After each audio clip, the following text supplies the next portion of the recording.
Our members that are not present tonight, God to protect them and keep them safe in whatever their business is. I pray that you will watch over us and help us to make good choices tonight at our meeting, and watch over us as we get ready to leave here. When we leave here, leave here safe. These are my blessings. Ask in Jesus' name. Amen. Amen. Join me in the pledge, please. I pledge allegiance to the flag of the United States of America and to the republic for which it stands, one nation, under God, indivisible, with liberty and justice for all.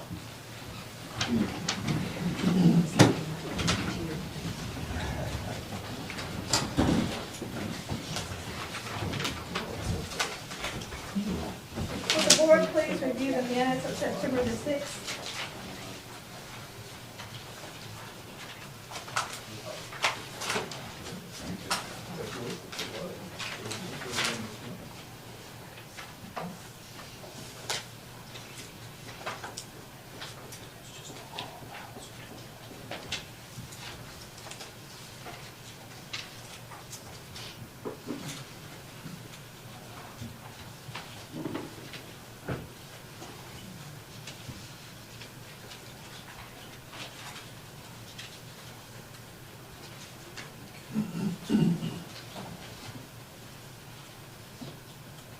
Make a motion to accept the minutes as read. Second. It has been, a motion has been made and a second. All in favor? Any opposed?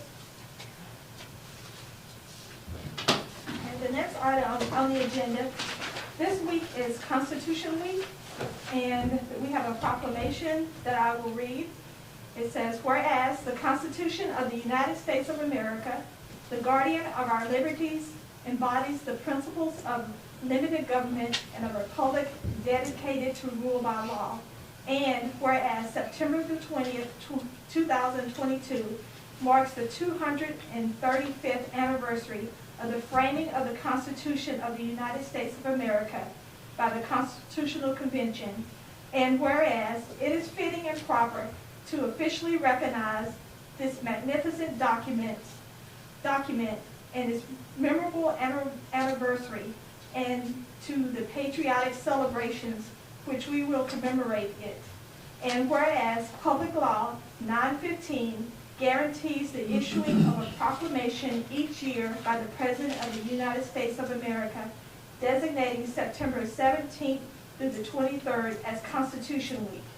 Now, therefore, I, Tiffany Talley, by virtue of the authority vested in me as Vice Mayor of the City of Hope, Hempstead County, State of Arkansas, proclaim the week of September 17th through the 23rd, 2022 as Constitution Week, and ask our citizens to reaffirm the ideals the framers of the Constitution had in 1787 by vigilantly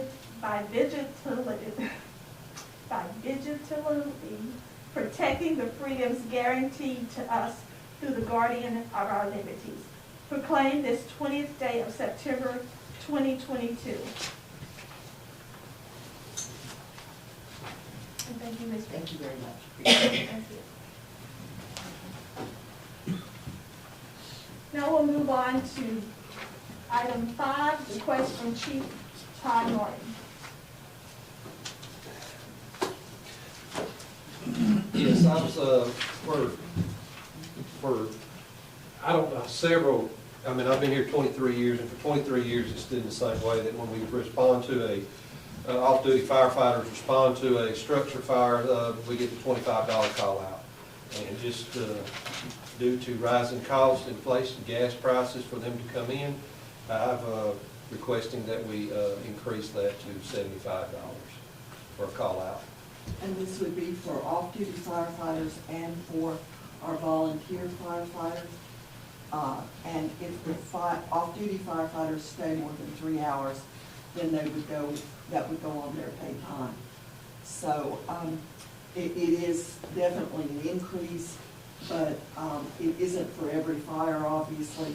It's strictly for larger fires where more personnel are needed. And Todd and his staff would keep up with it, and then if it's turned in for time, then Cindy and her department would make sure that it's paid and kept with property. And as far as the, over 3 hours, that's not anything that's common, I guess you'd say. That's gonna be a large fire, very large. I make exception to make, accept the offer at $75, because it is a good call, and the cost of living is going up for each and every one of us. We see it on a lot of our jobs, me working at the state. I think it's a good idea. Second. Okay, we have a motion and a second to increase the call-out pay from 25 to 75. All in favor? Aye. Any opposed? Motion carries. Item 6, moving on to item 6, consider employee handbook revisions. Now, the group has been working on this, and it's going to explain what we're looking at here. Yes, thank you. Over the last few months, Amber and myself have been meeting at Catherine's direction, reviewing our city employee manual. We do this every couple of years. We also review our safety policy, which we're doing. We're still in the process of doing that. And just about to complete that, and that includes Daryl Allen with us. We do this review because from time to time, a law may change that may cause us to need to change something within our policy manual, or some critical practice may change, or some court decision may come out that puts something in question. So we try to look at all these things, and Amber is really helpful because she handles a lot of our insurances and our programs for the municipal league, and the lawyers there keep us up to speed on things of that nature. So I'll get right into it. The basic changes, they're not very many. If you look at your agenda item, we amended the definition to include a definition for in-law. This has been going on for some time. 10 or 15 years ago, this issue came up, and the board gave us a definition for in-law. It never was really codified in that way. It wasn't codified, it was just practiced. And we're basically codifying that now within the definitions of our manual. Any questions on that particularly? Okay, then we'll go to number 2, travel. If you look at section 209, it talks about travel of elected officials and employees, that's the title. And we're really just talking about one particular piece of it. Has to do with a meal per diem. And the way meal per diems work, and has worked for a while, we use the federal website, gsa.gov. It tells us, and it ranks where you go in the country. So if you travel to Dallas, your meals are this, your hotel allowance is this. If you travel to Little Rock, your meals are this, your hotel allowance. And they adjust it for where you travel in the nation, because sometimes prices are higher. What we noticed when we reviewed this is that the GSA website puts an actual amount for the total day, but if you don't use all 3 meals, it gives you an exact amount for breakfast, an exact amount for lunch, an exact amount for dinner. Our manual had percentages. Now, I think that percentage came up because initially they probably didn't have an exact amount, so we just took percentages to try to quantify that, but now it does, so we just removed the percentage. And we just say, hey, department heads, when your people travel or any elected official person travels, they get that per diem, and it's based on the actual amount that the GSA website has on it. So it makes it very clear. Any questions on that? Okay, if not, I'm sorry, go ahead. With per diems, do they necessarily have to actually spend the money? No, For they the house, don't. okay. And then if they don't spend the money, they don't get the money. Okay. Yeah, so you have to purchase the meals to get it. If you say, hey, I'm on a fast and just don't do anything with them, okay? And also, if a meal is included as part of a conference or something, Yeah. we don't pay for that. That's right. And that's the reason I asked, is because the school district offers per diem, and whether or not you spend the money. You still get the per diem. Yeah. Yeah, you still get it. and I know that I know some federal departments I know have done that, and some don't. We don't do that. We've never done that in City of Hope that I'm aware of. It's just always, if you spend it, you get it. Okay. And you get up to that amount. If you spend more than that amount, it comes out of your pocket. Section 212, we're ready to go to that. Basically, we just omitted that. That used to be that part of the manual that required the city manager to hand somebody a check once a year. That used to be codified in law, is my understanding. That is no longer in law, it's not required. And now in the age of, most of it's electronically deposited, it becomes very cumbersome to stop that, print checks, try to hand people checks or hand stuff. Or we just thought, well, it's not required by law, we'd ask the board, ask your permission to just omit that from our name. Okay, there's no questions there. Section 302. So this had to do with paid holidays. Now, this may be something you want to do, it may be something you don't want to do. When we looked at it as a group, we thought, the federal government, last year, I think it was last year or year before, made Juneteenth a federal holiday. We thought that was a good thing to do in terms of what it means to people, what it means to our country, the history we've been through. And so we did add that as to this to say, hey, we recommend including Juneteenth as a holiday that the board of directors provides to their employees. It's not required by law, obviously. It's just something you could decide to do if you want to. We've suggested that that would be included. It would have to be approved by you, of course. Any questions there? Okay. The fifth one is section 307, sick leave benefits. So there's a couple of changes here. Some of the changes you saw and highlight were just word modifications to make something clear. But one thing that's not, something that is changing, that we request a change in, is police officer sick leave. So you may say, well, why are we doing that? So here's the explanation. It used to be in law that you could not give police officers more than 720 hours of sick leave. That was the law. It was actually written into the law. And that's where we've been. In 2021, they removed that maximum portion, and now the city can do what they want to. You can go above that. And the only reason we're making a request to go above that is all other city employees get at minimum get 1,040. Firefighters get more by law. You have to give them more by state law. But all other city employees other than firefighters get 1,040. So we thought, well, if the police officers are getting 720, we would just ask to parity the other city employees. So that's what we're coming to the board to ask for. And so we did put that in the manual. If you want to, if you do want that to go forward, you could approve that. If you would not want that to go forward, then we could have that removed. Any questions on that? Okay. And then the last thing we made recommendations on to change was our catastrophic leave. And this was more out of, we appreciate the board granting catastrophic leave, number one. It's not required by law. It's something you do out of the goodness of your heart.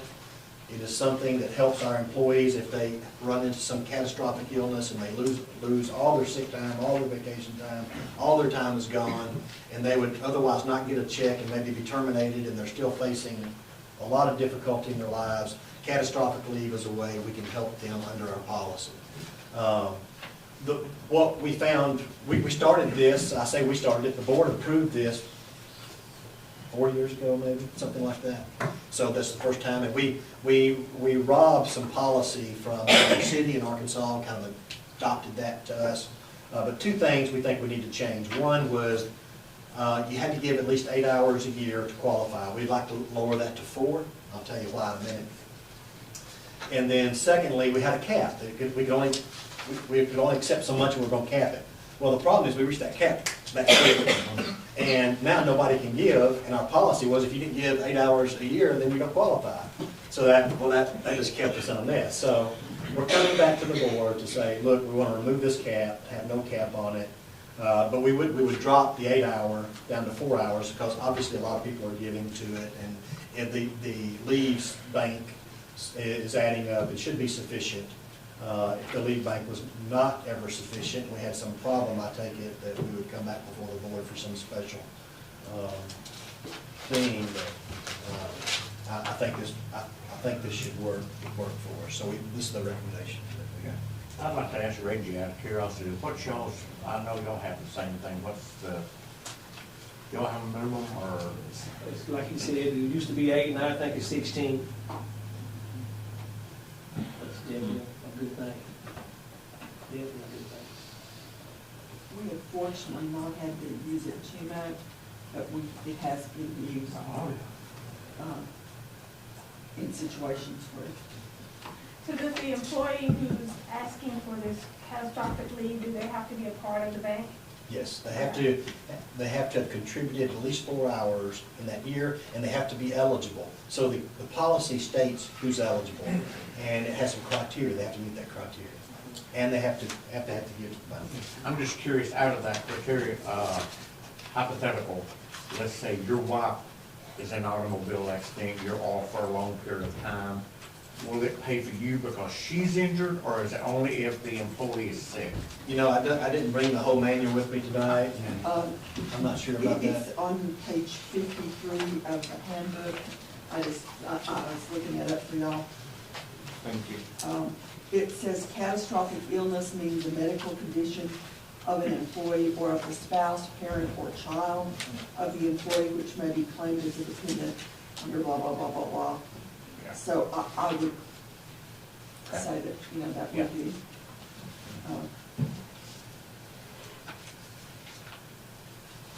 Thank you. Thank you.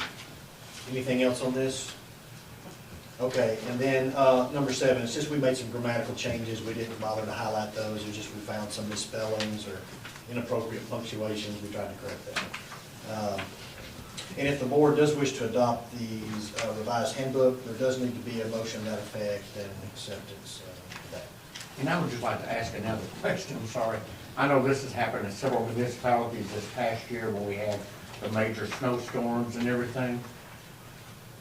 And I know the state does it because of north and south. If the city mandates, closes the office that day, okay, and they cannot come to work, do they get paid, or will that come out of their vacation pay? I know different cities do that different ways.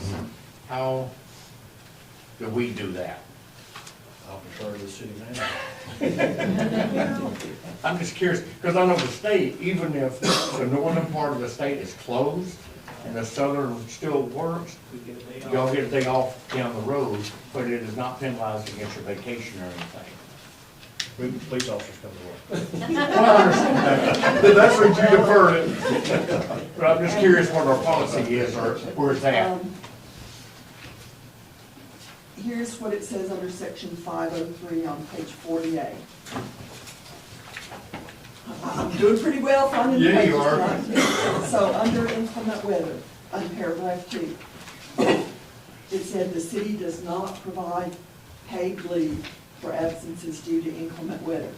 If you're unable to come to work due to inclement weather and wish to receive compensation for those hours, you may use your accumulated vacation compensatory time. Right. Now, I understand that, but if it's something that we mandate, that we close the office, We don't ever, to my knowledge, okay, we never said we're, partly because police and fire. I understand And those. streets Yeah. and, I guess I'm more thinking about sanitation, parks and rec, places like that, that would not, we normally do not say we're closed. okay. If they can make it to work, they work. If not, they usually, but now, that is certainly subject to, if you want to change that. Yeah. I'm just telling you what, I'm- we've not ever issued a blanket, we're closed. Right. Well, I understand, not, No, no, like, I that's thought what I'm maybe it saying. might be That's- like the no, apartment or That's whatever. what I'm saying, Yeah. if y'all wanna change it, you certainly can, but right now, if they can't make it to work and their department's open, then they use leave time. And, you know, just going to municipalities, I've heard things like, my main concern with that is, let's say we did say you're not gonna work and you have to use your vacation. What if you already have a 1-week vacation plan to go to Colorado or whatever, but now you gotta, if you wanna maintain your finances, you would have to take the vacation time, you lose that vacation. Well, our leave policy in general is relatively generous. And Okay. so we encourage employees not to get down lower than a week of leave anyway. Right. We have had that certainly happen with employees, and we try to work with them if it does. For instance, if someone's like, maybe you just got hired 2 weeks ago and you don't have any leave, then we work. But again, that can certainly be, if you all want to say no, that there will be paid leave for if we declare a, department closed or whatever. Now, obviously, again, some departments, and really, it's three, police, fire, and street. Right. Well, and actually wastewater too, because we have to check the pump stations every single day. The plants have to be checked every single day. Right. So really those four, you're. Yeah, my biggest concerns would be landfill, parks and rec, Yeah, stuff like that. That's Yeah. not a mandatory right. daily operation. Yeah, exactly. So, I mean, that's up to you all if you want to say that you can. Now, I don't know how it will affect employee morale when they know that some people have to come to work and other people don't have to come to work. Right, yeah. But it certainly, I agree with you, some cities do it some ways, some do it others. The state does, if they have the thing. If you're not, then sometimes they have delay coming into work till, Right. and with sanitation, we have done this several times, at least during my time frame. If we feel like the weather's really bad early that morning, we may delay picking up till we feel like the sun, like if it's an icy road. If we feel like the sun's getting up and it's gonna melt off, we'll delay. Not honestly because the truck might get hurt, because we might hurt people and other vehicles. Other people's safety. Well, we might hurt our employees if they had an accident or other vehicles and people. I would just like to ask when the rest of the board returns to at least look at this, because I want to just make sure it's fair and nobody loses family vacation or time with their families. So just think about it, and maybe look at a couple other cities and what they do. And they do, most employees start out, they accrue 1.87 hours of vacation a week, is that, or 1.85 hours a week. So pretty quickly, you're gonna accrue some vacation, but we have run into situations where, A lot of people take vacation, they've already used their vacation, then the snowstorm hits in December. well, that's why we Then really. they've already used their vacation Since that you year. accrue vacation a week, you're gonna keep, you're gonna accrue, a pretty significant amount of vacation over a year. But we do encourage people not to use below a week, although it's not a policy, and people do get down to it sometimes. I just have one more question, I'll shut up. What is the rollover on vacations? Is there a rollover or, On vacation, you can look at, gee, you got this thing memorized? no, I'm not gonna say that at all. But if you look on vacation, that would be, section 306, page 28.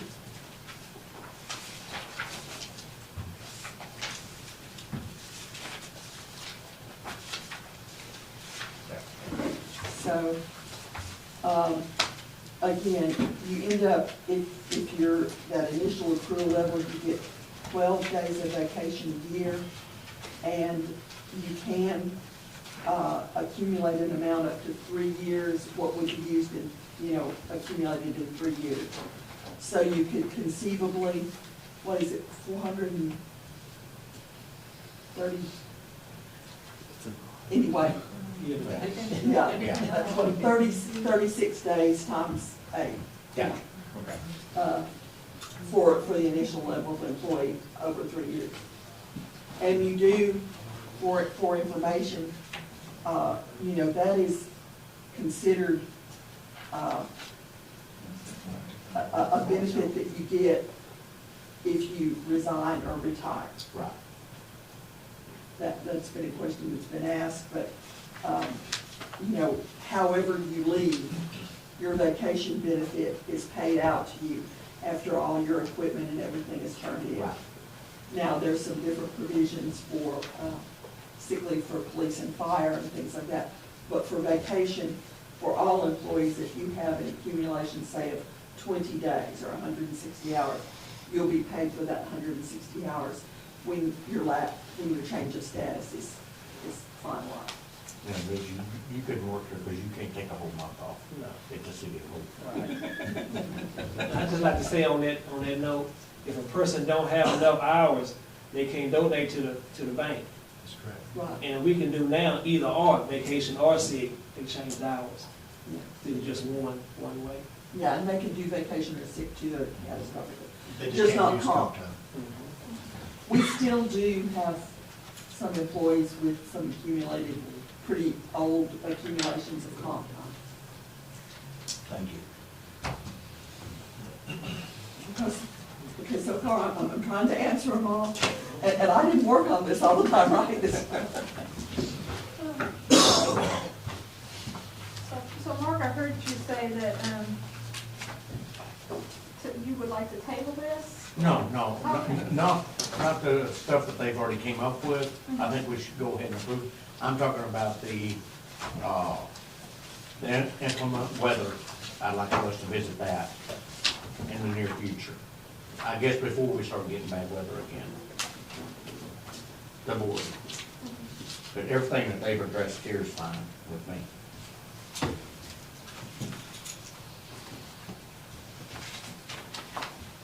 Is there any other discussion or questions?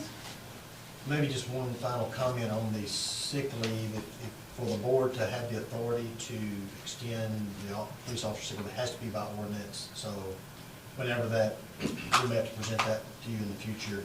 Well, yeah, that's the next. Yeah, okay, we have enough people. No, we don't, but Okay. that's what I'm saying. But Yes. They do understand, I think. Yeah. That's by ordinance. It just can't go into play. That's right.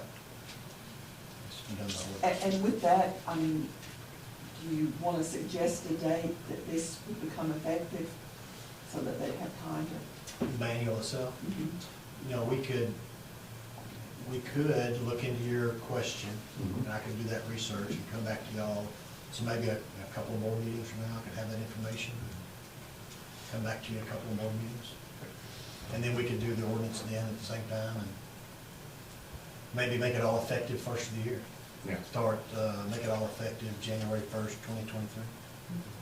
That sound okay? Easy way to do it. Sure. I think first of the year would be the smart way. Okay. I'll get the information, we'll come back to you in the future, we'll clean this up, and we'll make it effective. Okay.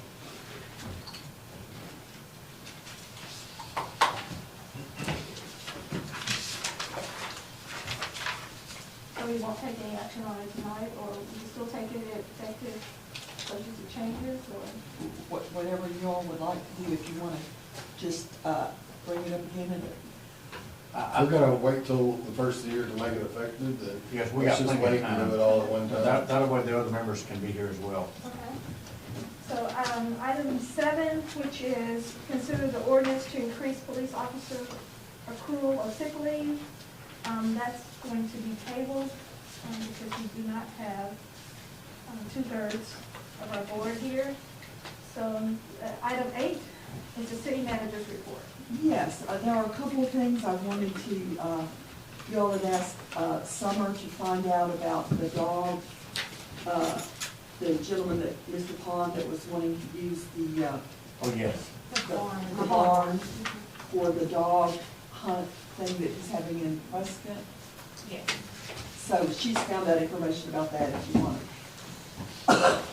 You asked me to find out how many dogs were gonna be here. We said approximately 100 dogs would be housed here over a weekend.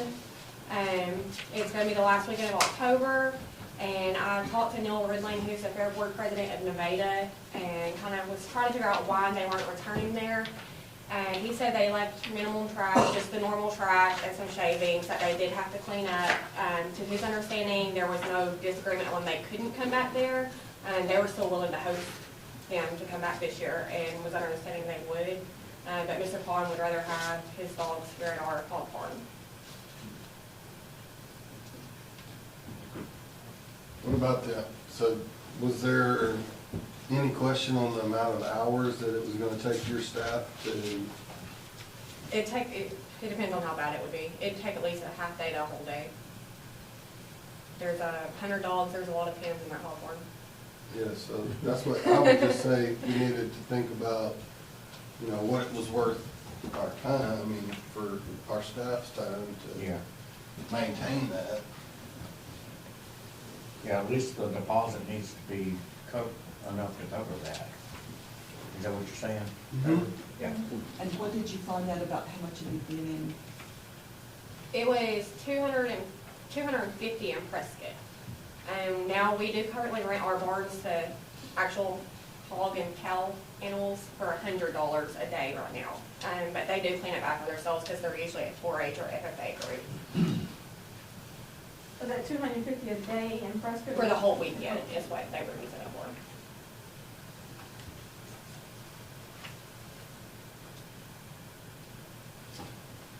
I guess my only concern is, I don't think we need to get into the business of one person pay one amount and another pay.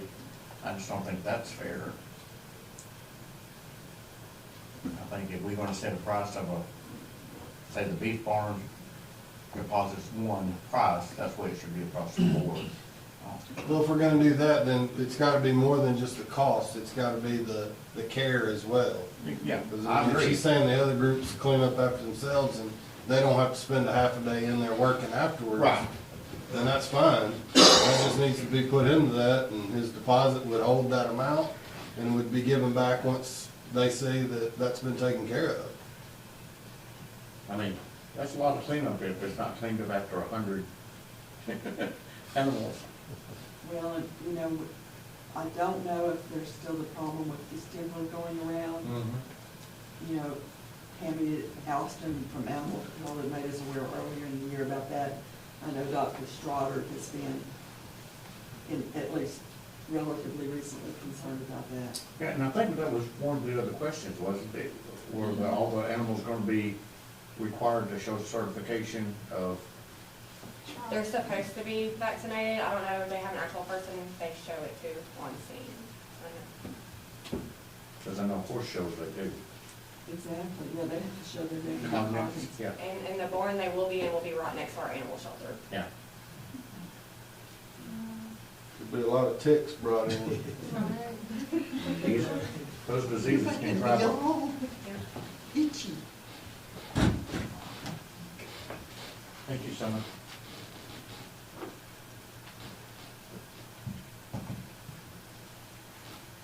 What's the pleasure of the board? Mixed emotions.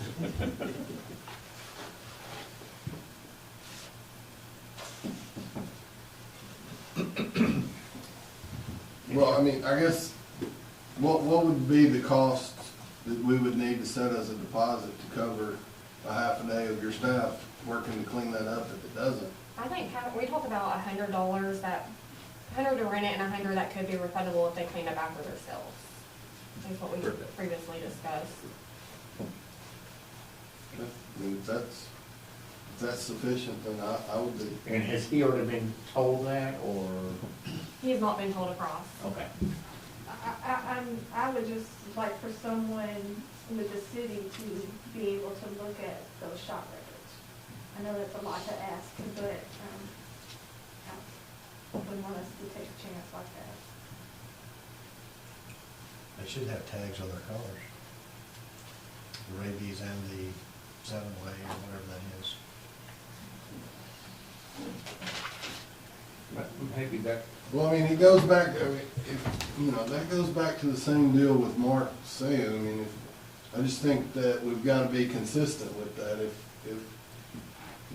a horse show is down there, are we requiring a city employee to be there to check the records there? not that I'm aware of. I just think that, like you said, we gotta stay consistent across the board. And if we do that, that's fine, but we need to do it for everybody. Exactly, That's wrong. that was my point. You know, and the horses too don't have tags where you can actually see, hey, they got a Coggins test, you have to actually show it the paper. But on dogs, they have the 2 tags that are supposed to be displayed on their collars. I just don't know. Hunting dogs, wear them. Well, I'm looking at you because I know you don't. All of the ones I know do, as far as the rabies, they wear them. But, what's the second one? I It's know- just like a 7-way shot. Okay. Coverage is It's still the hepatitis December part, and- hepatitis parvo. I guess we can make that mandatory if a dog comes into into a facility, it has to have it, but then again, who's gonna watch that? I mean, all we can do is go by honesty, and The animal control, I guess, would be that's, yeah, the I person mean, that we would be looking to. that's true. Catherine, if we do something like that, do we typically, let's hypothetically, if we have somebody to stand down there, would that just mean we'd have them to take another day off throughout the week, or It just depends is that the on- department, I mean, I'm sure that's a department head thing, but. It is, and normally we do try to keep it no overtime, Right. so we'd have to let them off. Because that's not the best budget we have for them, so it's pretty tight. But, and it also, I mean, we do have somebody on call on the weekends, you know, for events at the park. Somebody is on call every weekend, so that'd be possible. And of course, is anybody from animal control there on Saturday? Yeah, unless, you know, we have somebody sick, or which we have had, someone's had COVID, so we can run scarce on the weekends, just enough to feed the dogs. But we do allow flex time, so if you work over, we can flex in the week. If we can't flex in the week, we do pay you the overtime. Sure. Yeah, I'm kind of like Tiffany. I don't mind doing this, but I think we need somebody down there to at least monitor it. I mean, they might see something that nobody else would see and call it to attention to somebody. Well, for instance, they might see if an animal was already sick.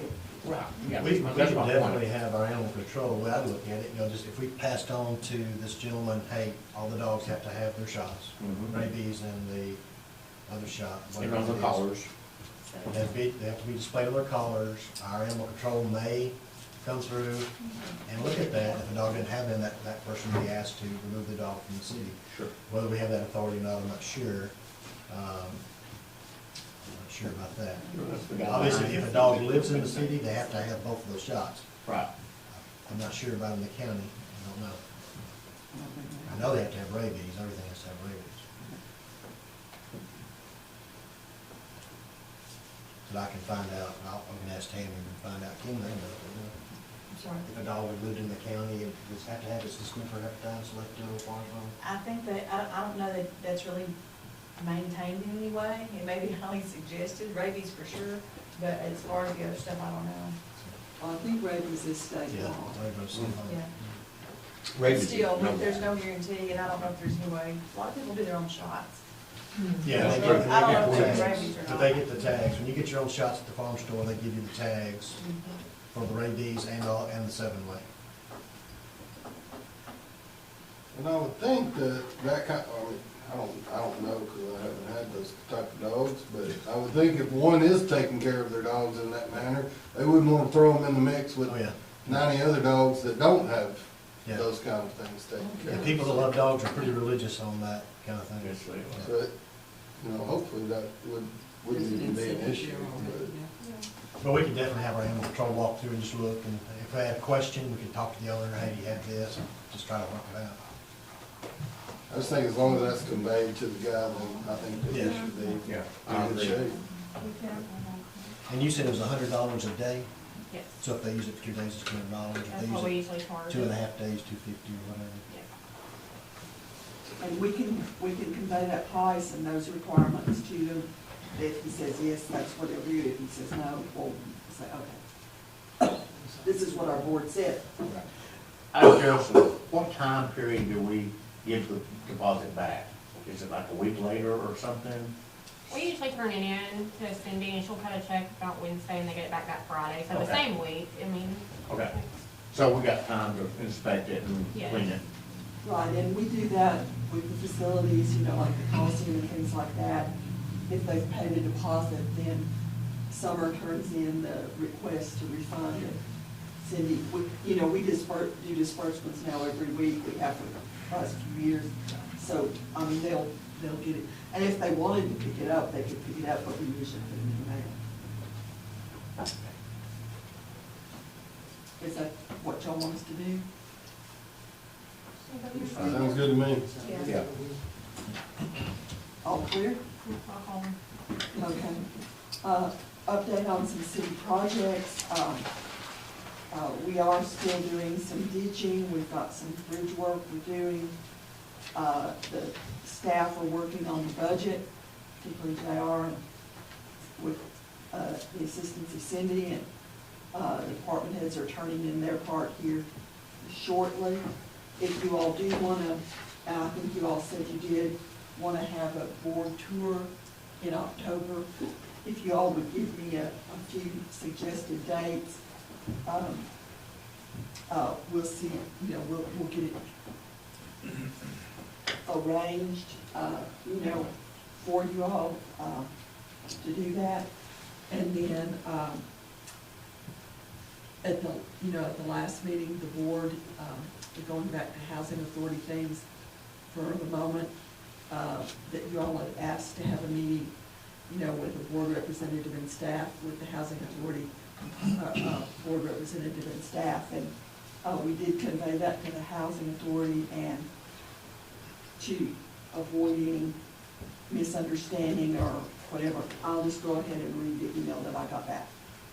Good afternoon, Mrs. Cook. While it is definitely of interest for us to meet regarding the sanitation issues as soon as possible, the first email said they would have auditors on site all week, making Tuesday, September 13th impractical. We'd also like to give the Board of Commissioners for the Housing Authority of the City of Hope the opportunity to discuss the results of the most recent City of Hope Board of Directors meeting at our next Board of Commissioners meeting scheduled for Thursday, September 15th, and let them select the representative for the eventual meeting you propose. We will want your legal counsel to attend. Thanks again for endeavoring to resolve this matter, and we will provide you an update as soon as possible after the aforementioned Board of Commissioners meeting. And then I did get a subsequent email, which for some reason I'm having trouble putting up right now, that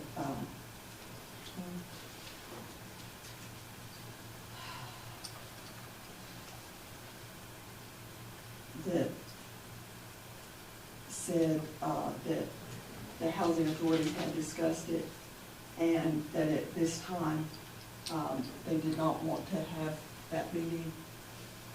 That they did ask that if the city board wants to discuss it with them, that the city board of directors would come to the next housing authority board meeting. So I'm conveying that, and whatever your pleasure is, I mean, I would be glad to inform them of that, or if you want to wait till the whole board is here at another meeting, I'll have a copy of the actual written email for you at that time. I'm sorry I can't pull it up for you right now. But that was where we are at this point. In the meantime, we have the interim that we discussed and you all gave us permission to do last time, of handing them out at the shop, Public Works building. I think we've had 50 or 60 people come by and pick them up at this point. So, that's kind of where we are on that. And other than that, have you got any questions about projects? Streets, streetscape and six. Well, 6, I mean, we've had pre-construction, and, I mean, his contract is underway, but they do have a long time that they can, you know, work on that project, so we are not seeing them. I have sent out an inquiry to ask when they actually are gonna be on site. Streetscape, we're still looking at ways to try to get that more into budget, and see, and I think we'll be coming back to you all about that on the next meeting, first meeting of October. Did you pull it up? You did? Okay, thank you. And if you don't mind, I'll go on. Good afternoon, Mrs. Cook. As promised, I am just updating you on the result of the most recent Housing Authority of the City of Hope Board of Commissioners meeting held today, Thursday, September the 15th, 2022 at noon. As previously mentioned, the Housing Authority City of Hope Board of Commissioners believes the original cooperation agreement between the City of Hope and the Housing Authority of the City of Hope states what Housing Authority of City of Hope properties and residents are entitled to as it relates to public services. Furthermore, they feel any meeting intent on changing those terms would be pointless. The Board of Commissioners also agreed that they act collectively. While there is no specific action they can take on the issues between the City of Hope and the Housing Authority of the City of Hope, all of our meetings are open to the public. If city officials would like to attend and address the board, you are certainly more than welcome to attend.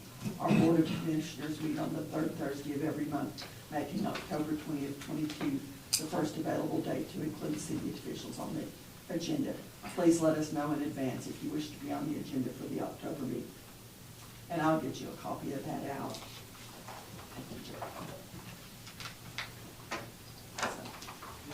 I know we had talked about, last meeting, we presented our policy as it relates to services. So I would like for that to, at our next meeting, to be presented again, so that we can actually vote on that, and while we'll have four board members present. I know there was one issue that we were discussing, and I guess that was related to rubbish, and that was the only other concern I think everybody had at that time, so. Because it looked like we're at a stalemate, so we just need to officially say that that's the policy. That's my feeling. We take our direction from the board. So others, somebody else may have a different opinion, but I think with majority of us here next time, we can, that'd be a better situation to discuss it. And that's all I have. So item 9, citizens request. Everybody's at home tonight. Great. Well, if there's nothing else, this meeting's adjourned. Thank